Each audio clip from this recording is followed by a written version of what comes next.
Jimmy का phone नीचे गिर गया और उसमें मेल का कॉल आ रहा था। वो देख के माइल्स ने कहा कि लगता है तुम्हारा डार्लिंग मेल तुम्हें कॉल कर रहा है, तो जल्दी से तुम्हें वो पिकअप कर लेना चाहिए। जिमी उसे कुछ कहना चाहता था, लेकिन माइल्स ने उसे धक्का देके बाहर भेज दिया कि मुझे अकेला छोड़ दो, मैं यहाँ तुम्हें मेरे घर में नहीं चाहता।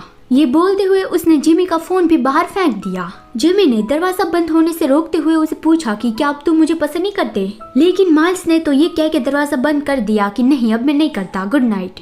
ये सुन के तो जिमी की आंखें फटी रह गई और वो यहीं पे अपना सर पकड़ के बैठ गया। फिर सुबह जब माइल्स कचरा फेंकने के लिए बाहर निकला तब जिमी को यहाँ पे देख के वो डर गया, मतलब कि अचानक से देख के उसे झटका लग गया। फिर उसने पूछा कि तुम अभी यहाँ पे क्या कर रहे हो। जिमी अपनी आंखें में चलता हुआ कहता है कि मैं तुम्हारा इंतजार कर रहा था। माइल्स ने कचरा फेंक दिया और चिल्लाते हुए कहा कि उठो और क्लास के लिए निकलो, यहाँ मेरे घर के आगे मत घूमते रहो। वो तो गुस्सा करके फिर से अपने घर में अंदर जाने लगा था, लेकिन उस वक्त जिमी उठ रहा था और अचानक से वो चक्कर खा के गिर पड़ा। वो माइल्स के ऊपर ही गिर पड़ा तो ना चाहते हुए माइल्स ने तुरंत ही उसे संभाल लिया। उस वक्त माइल्स का टी शर्ट उसके शोल्डर से थोड़ा नीचे स्लाइड हो गया था और जिमी का मुंह वहीं पे लग गया था जैसे वो उसे किस कर रहा हो, तो माइल्स का फेस रेड होने लगा।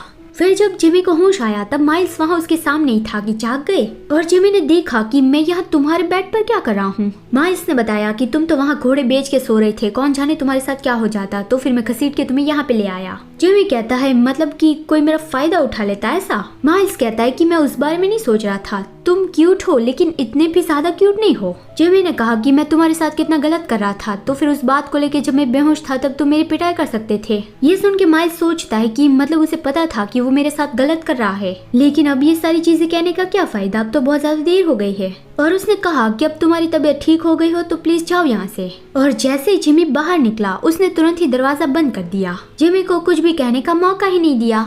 फिर बाहर जाके जिमी ने किसी को कॉल लगाया और बताया कि तुम सही कह रहे थे, अब मुझे रिग्रेट हो रहा है। जिमी के अंदर अब ये डर आ गया है कि माइल्स अब उसे पसंद नहीं करेगा तो फिर क्या, मतलब कि मुझे तो अब ये रियलाइज हो गया है कि मैं उससे प्यार करता हूँ, लेकिन अब वही मुझसे प्यार नहीं करता होगा तो फिर मैं क्या करूँगा। फिर अगले सीन में माइल्स अकेले जा रहा था तब अचानक से स्टेफन उसके पीछे से आ गया और उसके सामने एक बॉक्स रखा कि ये तुम्हारे लिए। माइल्स ने पूछा कि तुम मुझे कपकेक क्यों दे रहे हो। स्टेफन दूसरी ओर देख रहा था और उसका फेस भी रेड हो रहा था। फिर उसने माइल्स का कॉलर खींचा और चिल्ला के कहा कि इतने सारे सवाल मत पूछो, बस ये ले लो, नहीं तो फिर मैं तुम्हें घूंसा लगाऊंगा। लेकिन माइल्स ने तो कहा कि हाँ तुम मुझे घूंसा लगा दो। स्टेफन ने बहुत ही गुस्से से घूंसा रेडी कर लिया मारने के लिए कि तुम्हें क्या लगता है मैं तुम्हें नहीं मारूंगा, लेकिन दूसरे पल उसका गुस्सा चला भी गया। फिर से उसने दूसरी ओर नजर करके कहा कि तुम्हें ये क्यों नहीं चाहिए, क्या तुम्हें स्वीट्स पसंद नहीं है। माइल्स पूछता है कि तुम मेरी और इतना नाइस क्यों बन रहे हो। फिर से स्टेफन नर्वसली चिल्लाने लगा कि कौन नाइस बन रहा है, मुझे जो खाना अच्छा नहीं लगता मैं बस उसे पीछा छुड़वा रहा हूँ, अगर इसे फेंक देता तो ये वेस्ट हो जाता। लेकिन माइल्स समझ गया था कि स्टेफन झूठ बोल रहा है, तो उसने कहा कि अच्छा तो तुम बस मुझे अपना डस्टबिन समझ रहे हो।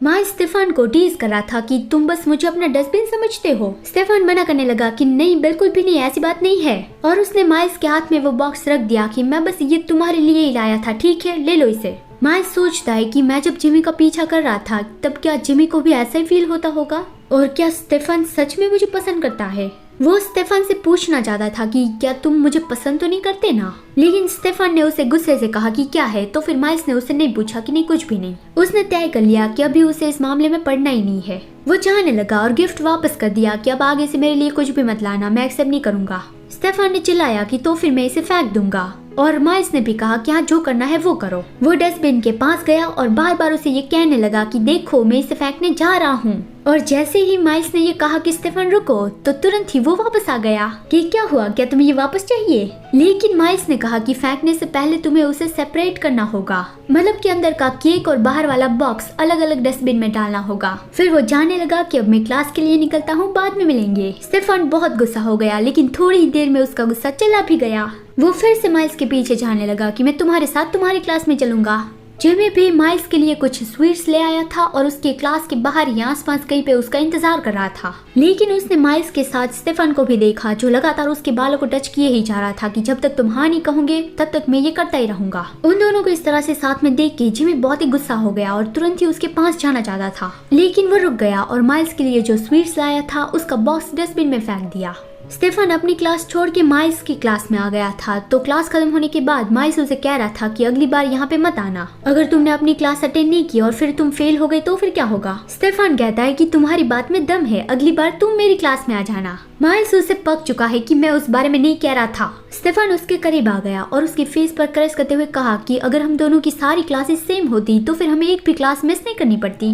वो बहुत ही करीब था तो माइल्स ने एल्बो मार के उसे दूर किया कि अपना फेस इतना करीब मत लाओ। मैं जानता हूँ तुम जिमी को गुस्सा दिलाने के लिए ये कर रहे हो, लेकिन तुमने ये न्यूज तो सुनी होगी कि वो मुझे पसंद नहीं करता। इतना कह के वो जाने लगा था, लेकिन स्टेफन ने उसे दीवार से पिन किया और चिल्लाया कि क्या तुम मेरे साथ मजाक कर रहे हो? क्या तुम सच में इतने बेवकूफ हो या फिर ना जानने का नाटक कर रहे हो? मतलब उसने साफ साफ ये नहीं कहा कि मैं तुम्हें पसंद करता हूँ इसलिए मैं तुम्हारा पीछा कर रहा हूँ, ना कि जिमी को गुस्सा दिलाने के लिए। माइल्स भी वो समझ गया था और जाते हुए कहा कि स्टेफन मैं सीरियसली कह रहा हूँ, मैं बस यही चाहता हूँ कि हम दोनों अच्छे दोस्त बने रहे। तो बस मुझे यही कहना था। I'm sorry, अब मैं निकलता हूँ। तो इस तरह से माइल्स ने स्टेफन को ये बता दिया कि मैं तुम्हें एक्सेप्ट नहीं कर सकता। फिर स्टेफन जो सुबह से उसके पीछे पड़ा था उसने तो उसका पीछा करना बंद कर दिया, लेकिन अचानक से जिमी उसके पीछे आ गया। उसका हाथ पकड़ के अपने साथ ले जाने लगा कि मेरे साथ चलो। फिर बाहर पहुँच के माइल्स ने उससे अपना हाथ दूर लिया कि आखिर तुम चाहते क्या हो। पहले तो जिमी ने थोड़ा खांस कर अपना गला ठीक किया और जेब में से एक बॉक्स निकाल के माइल्स के सामने रखा कि ये तुम्हारे लिए, हैप्पी बर्थडे। ये सुन के माइल्स बहुत ही सरप्राइज और कंफ्यूज था कि जिमी उससे हैप्पी बर्थडे विश कर रहा है।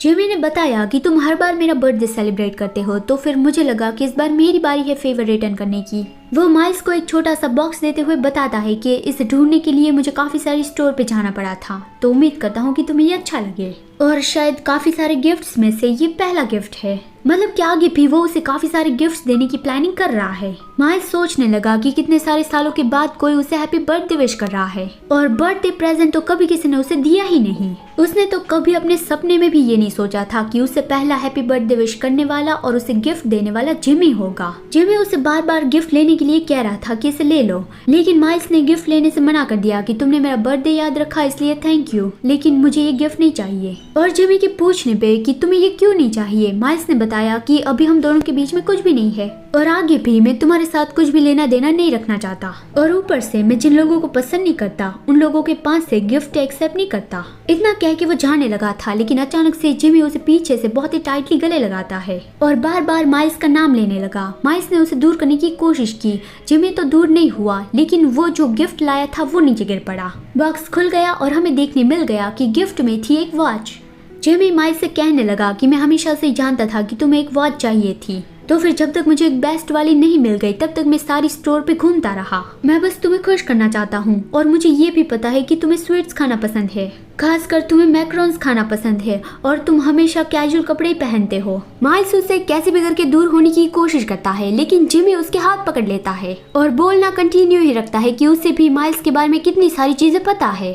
फर्स्ट ईयर माइल्स ने फिल्म कॉन्टेस्ट में हिस्सा लिया था और प्राइज भी जीता था। माइल्स हर रोज 6 बजे जागकर लाइन में खड़ा रहता है सिर्फ और सिर्फ जिमी के लिए पाइनएप्पल बंस लेने के लिए। हर रोज जिमी के साथ उसकी क्लास तक भी आता है, फिर भले ही उसे अपनी क्लास तक पहुंचने में एक्स्ट्रा 15 मिनट लगते हो। जिमी को ये भी पता है कि माइल्स उसके लिए जो खाना लाता था वो अपने हाथों से उसके लिए बनाता था। जिमी माइल्स को बार बार ये कहने लगा कि उसे ये सब कुछ पता है, उसने वो सब कुछ ग्रांटेड मान लिया था, तो अभी उससे उस बात का रिग्रेट हो रहा है। मतलब कि माइल्स उसके लिए ये सब कुछ करना कभी बंद नहीं करेगा, उसने ऐसा मान लिया था। लेकिन जिमी के इतना सब कुछ कहने के बावजूद भी माइल्स उससे दूर हुआ कि क्या तुम्हारी बात पूरी हुई या नहीं। जिमी, तुमने अभी जो सारी चीजें कही उसमें से अगर एक भी चीज पहले कह दी होती तो फिर मैं पागलों की तरह तुम्हारा यकीन कर लेता, लेकिन अब नहीं, मैं अब इनमें से कुछ भी नहीं सुनना चाहता। वो जाने लगा था तो जिमी ने उसे रोकने की कोशिश की, लेकिन माइल्स उसे ये कह के चला गया कि मैं आखिरी बार कह रहा हूँ, मुझे अकेला छोड़ दो।